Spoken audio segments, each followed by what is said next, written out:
Oh, it's really important. It demonstrates our commitment to the environment and we're very keen to see electric cars charging in Carlisle, to bring people to Carlisle who've got electric cars, and particularly for local people who haven't necessarily got driveways or garages to be able to charge their cars. And this is really, I'm really pleased to be here to open the first 10 of our charge points, and there are the same number to come, hopefully right across the district, in our villages as well as in the town. Charge My Street are fabulous organisations to be engaged with. What's really important is they understand that this is a community project. It's about getting the local community engaged in wanting electric vehicles, in understanding that charging electric vehicles is the way that we're going.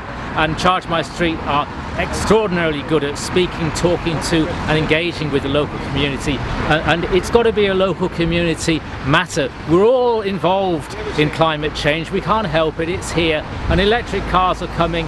This is the beginning for Carlisle. I'm sure that as the years, and not too many years, roll by, electric vehicles will be our normal mode of transport, as well as cycling, walking and public transport, of course.